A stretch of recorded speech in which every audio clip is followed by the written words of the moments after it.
Por favor, nos ajude deixando seu gostei no vídeo.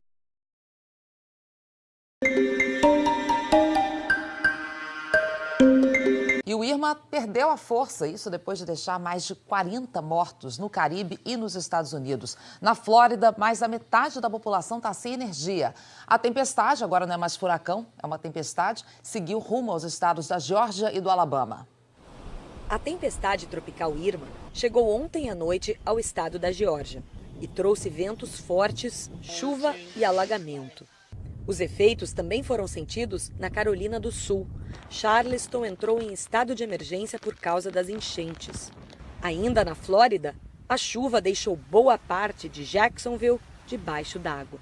Mas a região mais afetada foi Florida Keys, onde o Irma chegou no domingo ainda como furacão categoria 4.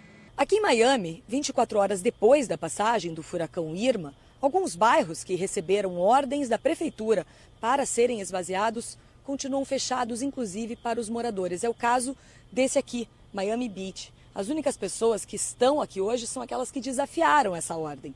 Os danos por aqui foram menores do que se imaginava e, mesmo assim, impressionantes. Ilana encarou o furacão por aqui mesmo. Disse que se sentia mais segura na casa de uma amiga que foi construída para ser a prova de furacões. Ela diz que foi um bom teste e funcionou. Na maior parte da cidade, a água já baixou, mas a devastação causada pelo vento criou cenários desoladores, nas ruas e no mar. Amanda e a família dela nunca tinham passado por um furacão antes. Aqui estava completamente cheio de água até os prédios. A gente passeia aqui com eles todos os finais de semana e você passar por uma sensação de que parece que vai morrer, parece que amanhã não vai acontecer. A maior dificuldade no momento é a falta de energia. Em toda a Flórida, mais de 7 milhões de residências estão sem luz, um problema que atinge mais de 60% do estado. Segundo as primeiras estimativas, os prejuízos na Flórida passam dos 50 bilhões de dólares. Ontem, 10 mil voos foram cancelados. Hoje, os principais aeroportos do estado começam a operar parcialmente. Os parques temáticos de Orlando também devem abrir nesta terça-feira, depois de 2 dias fechados. A previsão é que, ao longo do dia, a depressão tropical avance para o Alabama e o Tennessee. 65 brasileiros estão em ilhas do Caribe que foram atingidas pelo furacão Irma e ainda não conseguiram voltar aqui para o Brasil. Um avião da Força Aérea deve decolar hoje de Nova York para resgatar os brasileiros, Glória. Pois é, mas não está tão fácil assim, né, Chico e Ana? Esse resgate vai depender das condições do tempo na região e da situação do aeroporto na área mais atingida pelo furacão. E as famílias desses brasileiros sofrem aqui no Brasil, né, claro, com a falta de notícias, como mostra a repórter Elaine Basti. A médica Mariana Fischer está grávida e foi com o marido e a filha de 3 anos passear em São Martinho, no Caribe. Foi surpreendida pelo furacão. Foi horrível, a ilha está completamente destruída, não sobrou nada. Graças a Deus com a gente não aconteceu nada, a gente está bem, ninguém se machucou. Depois disso, os parentes ficaram 3 dias sem receber notícias. A família o tempo todo reunida e se comunicando e falando, mas o ruim é que ninguém tem uma informação muito precisa para dar, né? Então é um mar de angústia. Só ontem, os parentes no Rio Grande do Sul ficaram sabendo que a médica, o marido e a filha embarcaram num avião da aeronáutica francesa para a ilha de Martinica. Estão num hotel, bem alimentados, mas não sabem como vão voltar ao Brasil. Segundo o Ministério das Relações Exteriores, 65 brasileiros estão nas ilhas do Caribe atingidas pelo furacão. 32 em São Martinho, uma ilha dividida entre a Holanda e a França. 11 nas ilhas britânicas de Turcas e Caicos. E 22 na de Tortola. O Itamaraty diz que entrou em contato com esses países para saber como estava o plano de socorro. E um avião da FAB deve ir hoje resgatar os brasileiros em São Martinho. Mas isso vai depender das condições do aeroporto e da meteorologia. Os brasileiros que estavam na Flórida também passaram sufoco. Estas imagens foram gravadas ontem pela Tatiana, que foi para os Estados Unidos fazer um curso de inglês. Nós falamos com ela por Skype. Mas eu fiz 10 dias de curso, porque aí com a notícia a escola fechou as portas e tem previsão de volta na quarta-feira. Mas ainda também não é certeza, porque a cidade está sem luz até agora. Ela decidiu escapar da rota do Irma com uma família de amigos. Saíram de São Petersburgo, na Flórida, e seguiram para o norte. Dormiram uma madrugada no carro, já no estado da Geórgia, e acabaram se hospedando em Newnan. Dá medo, né? Eu tenho uma filha de 5 anos, Elaine. Então, acho que o que eu mais penso é nela. Nós falamos por telefone com a Cristina, que está em uma casa alugada por temporada em Orlando, na Flórida. O vento atrapalhou muito a ligação. Vocês estão abastecidos de comida aí? Estão conseguindo comprar coisas no mercado para se abastecer na casa? A gente está abastecido, mas assim, como a gente não tem luz, não dá para você fazer um arroz, uma coisa para criança, a gente está incomodando um pouco, né? Aqui em São Paulo, é claro que a família está preocupada. O Caio é sobrinho da Cristina, mas ele conhece muito mais gente que está lá na casa, né, Caio? Exatamente. A gente ficou muito preocupado, né? Porque toda a nossa família praticamente está lá. Tem irmão, sobrinho, mãe, amigo de irmão, cunhado, sogro do meu irmão. Então, assim, tem muita gente no lugar e é um lugar que hoje está muito perigoso, né? Agora, acho que o pior já passou, né? E eles estão esperançosos aí que vão conseguir curtir o restante da viagem. Tomara, né? O Itamaraty diz que está em contato com o governo britânico para retirar os brasileiros que estão em Tortola, porque o aeroporto não permite aterrissagens depois da passagem do furacão. Chico e Ana Paula. Agora é ter paciência, né? Obrigada, Glória. E a gente mostra agora um caso de desperdício de dinheiro público. Dinheiro público some por corrupção e some por desperdício, por falta de gestão. O governo gastou R$1 bilhão para construir uma estatal que deveria produzir remédios para quem tem doenças do sangue. Essa obra parou e o governo continua gastando uma fortuna, agora com medicamentos importados. De 3 em 3 meses, Luiz vem ao Hemocentro do Recife buscar remédios para evitar hemorragia. O que acontece é que se sofremos uma pancada ou um corte, o sangramento ele não vai parar com facilidade, né? Ele vai se estender. Ele é um dos 12 mil brasileiros que tem hemofilia, uma doença que prejudica a coagulação do sangue. A maioria dos pacientes faz o tratamento com medicamentos hemoderivados, que não são produzidos no Brasil. O Ministério da Saúde gasta em média R$800 milhões por ano para comprar esses remédios no exterior e fornecê-los aos pacientes pelo SUS. Para tentar reduzir esse gasto, o governo federal criou em 2005 a Hemobras, uma estatal que deveria recolher o plasma sanguíneo, que não é usado nos hospitais, e produzir os medicamentos derivados do sangue. A fábrica da Hemobras só começou a ser construída em 2010, na cidade de Goiânia, em Pernambuco. Deveria ter ficado pronta no ano passado, mas desde novembro as obras estão paradas, porque o Tribunal de Contas da União viu irregularidades na construção e recomendou que o contrato com o consórcio responsável fosse cancelado. Até agora, o governo já gastou quase R$1 bilhão e apenas um setor da fábrica está funcionando, o que recebe e armazena as bolsas de plasma. Só uma parte dos equipamentos foi instalada. O resto está guardado em um depósito coberto com uma lona ou embalado de improviso, também do lado de fora. Em 2015, a Polícia Federal e o Ministério Público Federal apontaram desvio de dinheiro e os antigos gestores da Hemobras foram afastados. A nova diretoria está fazendo uma auditoria e só depois disso outra empresa poderá ser contratada para terminar a obra. A partir dos contratos repactuados e dos investimentos garantidos, 5 anos é o tempo que a gente estima para que a transferência seja concluída. Mas esses contratos ainda não foram repactuados? Não, ainda não.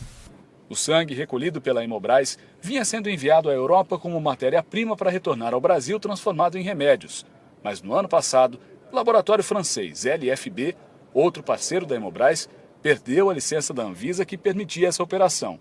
Faz 9 meses que nenhuma bolsa de plasma é enviada para a França. Agora o Ministério Público Federal pediu na Justiça que a União contrate em no máximo 6 meses uma nova empresa para transformar em medicamentos o plasma que já está armazenado pela Hemobras. Os procuradores apuraram que se isso não for feito logo, o material corre o risco de ter que ser descartado. A empresa está fazendo as adequações necessárias para recuperar esse certificado. Paralelamente, o Ministério da Saúde está preparando uma licitação para fazer um fracionamento de uma parte desse plasma que está estocado. Para esse médico que acompanhou a criação da Hemobras desde o início, quanto mais rápido a obra terminar, melhor para a população. A Hemobras funcionando, a gente iria economizar muitos milhões de dólares em produtos importados que o SUS gasta hoje para servir a população brasileira. Esse dinheiro poderia ser aplicado em outras áreas do SUS que necessitamos. Poderia, né? O laboratório francês LFB recorreu da decisão da Anvisa que suspendeu o certificado de boas práticas. O consórcio responsável pela obra nega que tenha havido irregularidades ou qualquer prejuízo para a Hemobras. E o Ministério da Saúde também informou que o país está abastecido de hemoderivados até o primeiro semestre de 2018 e que busca uma solução para concluir a fábrica da Hemobras. E o Irma perdeu a força, isso depois de deixar mais de 40 mortos no Caribe e nos Estados Unidos. Na Flórida, mais da metade da população está sem energia. A tempestade, agora não é mais furacão, é uma tempestade, seguiu rumo aos estados da Geórgia e do Alabama. A tempestade tropical Irma chegou ontem à noite ao estado da Geórgia e trouxe ventos fortes, chuva e alagamento. Os efeitos também foram sentidos na Carolina do Sul. Charleston entrou em estado de emergência por causa das enchentes. Ainda na Flórida, a chuva deixou boa parte de Jacksonville debaixo d'água. Mas a região mais afetada foi Florida Keys, onde o Irma chegou no domingo ainda como furacão categoria 4. Aqui em Miami, 24 horas depois da passagem do furacão Irma, alguns bairros que receberam ordens da prefeitura para serem esvaziados continuam fechados, inclusive para os moradores. É o caso desse aqui, Miami Beach. As únicas pessoas que estão aqui hoje são aquelas que desafiaram essa ordem. Os danos por aqui foram menores do que se imaginava e, mesmo assim, impressionantes. Ilana encarou o furacão por aqui mesmo. Disse que se sentia mais segura na casa de uma amiga que foi construída para ser a prova de furacões. Ela diz que foi um bom teste e funcionou. Na maior parte da cidade, a água já baixou, mas a devastação causada pelo vento criou cenários desoladores, nas ruas e no mar. Amanda e a família dela nunca tinham passado por um furacão antes. Aqui estava completamente cheio de água até os prédios. A gente passeia aqui com eles todos os finais de semana e você passar por uma sensação de que parece que vai morrer, parece que amanhã não vai acontecer. A maior dificuldade no momento é a falta de energia. Em toda a Flórida, mais de 7 milhões de residências estão sem luz, um problema que atinge mais de 60% do estado. Segundo as primeiras estimativas, os prejuízos na Flórida passam dos 50 bilhões de dólares. Ontem, 10 mil voos foram cancelados. Hoje, os principais aeroportos do estado começam a operar parcialmente. Os parques temáticos de Orlando também devem abrir nesta terça-feira, depois de 2 dias fechados. A previsão é que, ao longo do dia, a depressão tropical avance para o Alabama e o Tennessee. 65 brasileiros estão em ilhas do Caribe que foram atingidas pelo furacão Irma e ainda não conseguiram voltar aqui para o Brasil. Um avião da Força Aérea deve decolar hoje de Nova York para resgatar os brasileiros, Glória. Pois é, mas não está tão fácil assim, né, Chico e Ana? Esse resgate vai depender das condições do tempo na região e da situação do aeroporto na área mais atingida. Embarcaram num avião da Aeronáutica Francesa para a ilha de Martinica. Estão num hotel, bem alimentados, mas não sabem como vão voltar ao Brasil. Segundo o Ministério das Relações Exteriores, 65 brasileiros estão nas ilhas do Caribe atingidas pelo furacão. 32 em São Martinho, uma ilha dividida entre a Holanda e a França. 11 nas ilhas britânicas de Turcas e Caicos. E 22 na de Tortola. O Itamaraty diz que entrou em contato com esses países para saber como estava o plano de socorro. E um avião da FAB deve ir hoje resgatar os brasileiros em São Martinho. Mas isso vai depender das condições do aeroporto e da meteorologia. Os brasileiros que estavam na Flórida também passaram sufoco. Estas imagens foram gravadas ontem pela Tatiana, que foi para os Estados Unidos fazer um curso de inglês. Nós falamos com ela por Skype. Mas eu fiz 10 dias de curso, porque aí com a notícia a escola fechou as portas e tem previsão de volta na quarta-feira. Mas ainda também não é certeza, porque a cidade está sem luz até agora. Ela decidiu escapar da rota do Irma com uma família de amigos. Saíram de São Petersburgo, na Flórida, e seguiram para o norte. Dormiram uma madrugada no carro, já no estado da Geórgia, e acabaram se hospedando em Newnan. Dá medo, né? Eu tenho uma filha de 5 anos, Elaine. Então, acho que o que eu mais penso é nela. Nós falamos por telefone com a Cristina, que está em uma casa alugada por temporada em Orlando, na Flórida. O vento atrapalhou muito a ligação. Vocês estão abastecidos de comida aí? Estão conseguindo comprar coisas no mercado para se abastecer na casa? A gente está abastecido, mas assim, como a gente não tem luz, não dá para você fazer um arroz, uma coisa para criança, a gente está incomodando um pouco, né? Aqui em São Paulo, é claro que a família está preocupada. O Caio é sobrinho da Cristina, mas ele conhece muito mais gente que está lá na casa, né, Caio? Exatamente. A gente ficou muito preocupado, né? Porque toda a nossa família praticamente está lá. Tem irmão, sobrinho, mãe, amigo de irmão, cunhado, sogro do meu irmão. Então, assim, tem muita gente no lugar e é um lugar que hoje está muito perigoso, né? Agora, acho que o pior já passou, né? E eles estão esperançosos aí que vão conseguir curtir o restante da viagem. Tomara, né? O Itamaraty diz que está em contato com o governo britânico para retirar os brasileiros que estão em Tortola, porque o aeroporto não permite aterrissagens depois da passagem do furacão. Chico e Ana Paula. Agora é ter paciência, né? Obrigada, Glória. E a gente mostra agora um caso de desperdício de dinheiro público. Dinheiro público some por corrupção e some por desperdício, por falta de gestão. O governo gastou R$1 bilhão para construir uma estatal que deveria produzir remédios para quem tem doenças do sangue. Essa obra parou e o governo continua gastando uma fortuna, agora com medicamentos. A água já baixou, mas a devastação causada pelo vento criou cenários desoladores, nas ruas e no mar. Amanda e a família dela nunca tinham passado por um furacão antes. Aqui estava completamente cheio de água até os prédios. A gente passeia aqui com eles todos os finais de semana e você passar por uma sensação de que parece que vai morrer, parece que amanhã não vai acontecer. A maior dificuldade no momento é a falta de energia. Em toda a Flórida, mais de 7 milhões de residências estão sem luz, um problema que atinge mais de 60% do estado. Segundo as primeiras estimativas, os prejuízos na Flórida passam dos 50 bilhões de dólares. Ontem, 10 mil voos foram cancelados. Hoje, os principais aeroportos do estado começam a operar parcialmente. Os parques temáticos de Orlando também devem abrir nesta terça-feira, depois de 2 dias fechados. A previsão é que, ao longo do dia, a depressão tropical avance para o Alabama e o Tennessee. 65 brasileiros estão em ilhas do Caribe que foram atingidas pelo furacão Irma e ainda não conseguiram voltar aqui para o Brasil. Um avião da Força Aérea deve decolar hoje de Nova York para resgatar os brasileiros, Glória. Pois é, mas não está tão fácil assim, né, Chico e Ana? Esse resgate vai depender das condições do tempo na região e da situação do aeroporto na área mais atingida pelo furacão. E as famílias desses brasileiros sofrem aqui no Brasil, né, claro, com a falta de notícias, como mostra a repórter Elaine Basti. A médica Mariana Fischer está grávida e foi com o marido e a filha de 3 anos passear em São Martinho, no Caribe. Foi surpreendida pelo furacão. Foi horrível, a ilha está completamente destruída, não sobrou nada.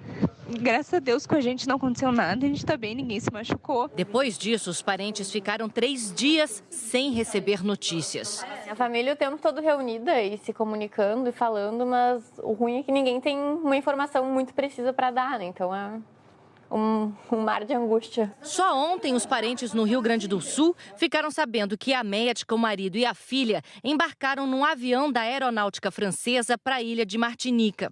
Estão num hotel, bem alimentados, mas não sabem como vão voltar ao Brasil. Segundo o Ministério das Relações Exteriores, 65 brasileiros estão nas ilhas do Caribe atingidas pelo furacão. 32 em São Martinho, uma ilha dividida entre a Holanda e a França. 11 nas ilhas britânicas de Turcas e Caicos. E 22 na de Tortola. O Itamaraty diz que entrou em contato com esses países para saber como estava o plano de socorro. E um avião da FAB deve ir hoje resgatar os brasileiros em São Martinho. Mas isso vai depender das condições do aeroporto e da meteorologia. Os brasileiros que estavam na Flórida... Por favor, nos ajude deixando seu gostei no